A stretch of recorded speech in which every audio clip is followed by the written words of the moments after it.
atau tidak. Jikalau itu ada perjanjian, maka barang tentu perjanjian itu yang diakui secara undang-undang perkawinan kita, yaitu Undang-Undang Nomor 1 Tahun 2004 tentang perkawinan.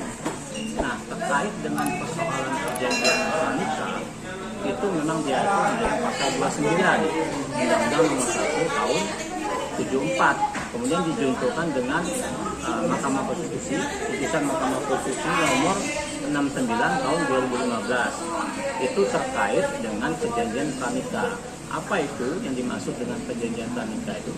Kesepakatan kedua belah pihak, baik ini calon perempuan maupun calon laki-laki, yang mengikatkan dirinya dalam perikatan untuk melakukan kelangsungan pernikahan. Nah, di dalam perjanjian pranikah ini barang tentu ada dampak ya. Dampak ini yang menjadi persoalan di kemudian hari. Kenapa? Karena menjadi persoalan begini. Nah, pada waktu terjadi pembagian harta gono ini, maka itu tidak mengganggu terkait dengan harta yang didapat oleh pihak suami maupun yang didapat oleh pihak istri. Jadi itu semua ada pure atau murni dari hak masing-masing kedua belah pihak. Kemudian dampak yang kedua, ini yang dampak yang menurut hemat saya ya bertentangan dengan syariat Islam. Apa itu? Terkait dengan hak waris. Nah, terkait dengan hak waris, ini barang tentu hak waris seorang anak itu tidak dapat. Kenapa? Karena sudah ada perjanjian pranikah tersebut. Namun lagi-lagi memang harus dilihat bentuk perjanjiannya seperti apa, apakah mengatur terkait dengan hak waris atau tidak. Namun kalau itu mengatur, maka menurut hemat saya itu bertentangan dengan syariat Islam. Kenapa? Karena hak waris adalah bagian dari hak seorang anak yang dikeluarkan dari rahim hubungan suami istri tersebut. Namun lagi-lagi tujuan dari pranikah ini sebetulnya kan untuk memisahkan harta yang didapatkan dari suami maupun harta yang didapatkan dari pihak istri. Kemudian untuk memisahkan terkait dengan harta bawaan. Karena biasanya dalam konteks Vina sama si Ferry, barang tentu kedua belah pihak ini memiliki harta bawaan. Ini barangkali kalau kita lihat mau mereka atur, karena supaya di kemudian hari harta bawaan ini tidak menjadi persoalan, sehingga mereka melakukan perikatan perjanjian pranikah. Namun lagi-lagi begini, di dalam hukum Islam ini kan terkait dengan persoalan muamalah. Muamalah ini kan hubungan seseorang dengan kehidupan sosial yang ada sekelilingnya. Kemudian Islam pun tidak melarang, hanya ini mubah ya, artinya dibolehkan untuk melakukan pranikah tersebut dengan alasan-alasan tertentu. Tapi dalam konteks ini si Vina sama si Ferry ya, Vena dan Ferry ya, maaf, karena mereka berdua ini kan agama Islam. Ketika sama-sama Muslim, maka barang tentu tidak terlepas dari azas-azas perjanjian hukum Islam. Jadi selepas itu tidak bertentangan dengan azas perjanjian hukum Islam, maka menurut Islam dibolehkan terkait dengan perjanjian pranikah. Dan bagaimanapun juga Islam pun mengatur terkait dengan perjanjian perkawinan. Salah satunya adalah terkait dengan pasal 45 ya, kompilasi hukum Islam. Itu mengatur terkait dengan perjanjian pranikah. Kenapa? Supaya tidak terjadi hal-hal yang tidak dikendaki di kemudian hari.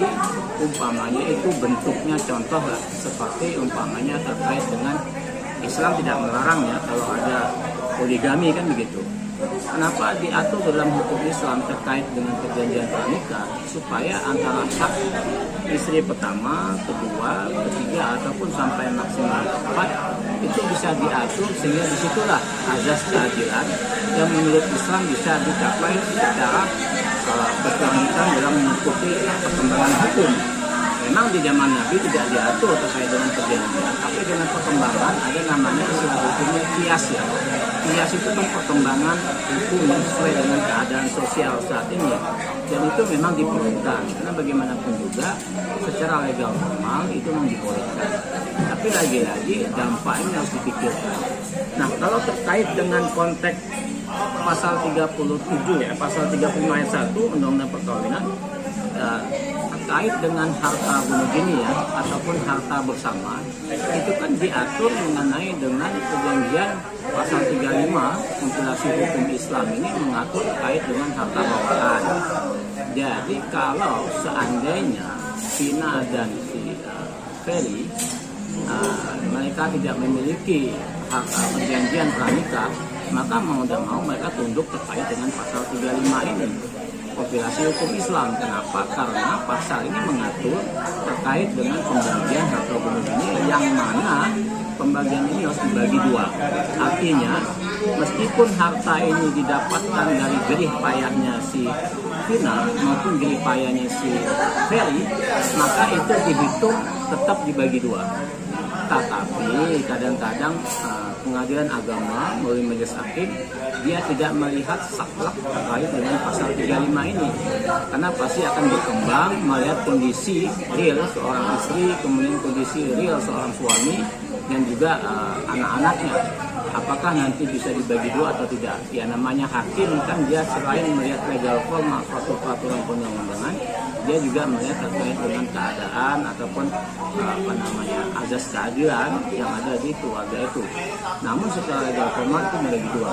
Namun kalau dia memiliki perjanjian pranikah, maka yang diakui menurut saya adalah perjanjian pranikah.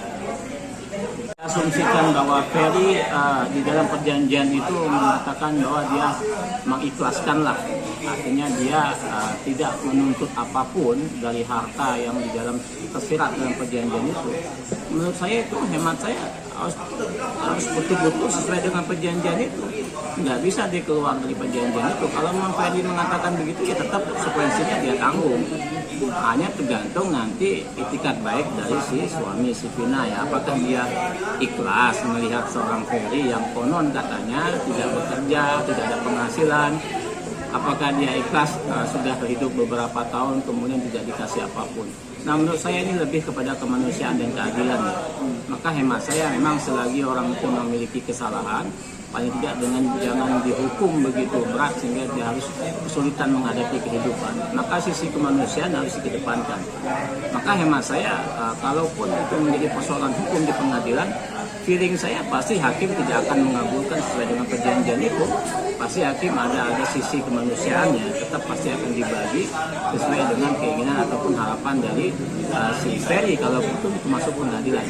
Maka lagi-lagi sebetulnya itu kan syarat formal. Tapi bagaimanapun juga syarat formal perjanjian perikatan itu tidak mengatur mengikat.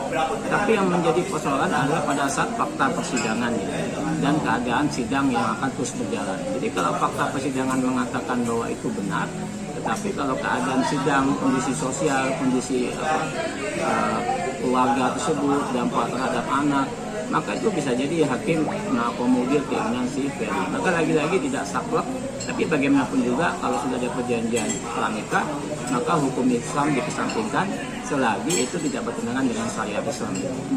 Mengatakan ini adalah suatu hal yang muamalah, ya, ataupun istilahnya ajasnya mubah, artinya dibolehkan. Karena bagaimanapun juga memang namanya suatu ikatan hubungan seorang suami istri itu kan lebih ketat, lebih kepada kepercayaan, rasa memiliki, perhatian dan lain sebagainya. Kalau sudah dilakukan perikatan pernikahan atau perjanjian pranikah, ini diasumsi oleh masyarakat terkadang mempermainkan terkait dengan hubungan perkawinan, karena sudah mempersiapkan seolah-olah perkawinan ini tidak akan panjang sampai ke jenjang terakhir hingga maut pemisah. Nah, memang Islam tidak melarang, kemudian hukum formal undang-undang perkawinan kita pun tidak melarang. Hanya persoalan perkembangan di masyarakat Indonesia saat ini itu hal yang tabu. Kenapa hal yang tabu? Karena lagi-lagi itu berdampak, ya. Dampaknya pasti akan terjadi terhadap anak. Karena bagaimanapun juga kalau itu sudah diatur, maka hak waris anak itu akan terbatas. Kemudian kedua, memang persoalan ini menjadi soal sehingga memang harus perlu konsentrasi serius dari Kementerian Agama untuk melihat persoalan ini. Tapi lagi-lagi menurut kami tidak persoalan menjadi soal yang begitu pelik. Karena bagaimanapun secara hukum itu tidak dilarang. Tapi lagi-lagi memang secara moral, secara hubungan suami istri ini menjadi pertanyaan sebagai pihak. Maka lagi-lagi memang harus dipikirkan sebelum untuk melakukan hubungan pranikah. Ini apa? Alangkah baiknya ini musyawarah, ya, bukan konteks KDRT, ya, karena bagaimanapun juga KDRT kita mengutuk keras, ya, karena tidak menghormati hubungan suami istri dan pasangan sendiri. Tapi dalam konteks terkait dengan harta bunuh diri, barang tentu harta bunuh diri ini kan biasanya setelah bercerai baru harta bunuh diri, meskipun undang-undang tidak melarang gugatan cerai sekaligus dengan harta bunuh diri. Namun hemat saya memang harus diselesaikan secara kekeluargaan, karena mengingat persoalan ini kan menjadi persoalan kehidupan orang di masa yang akan datang.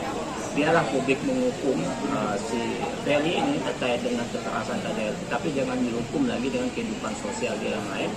Maka feeling saya, hemat saya lebih baik ini musyawarah terkait harta.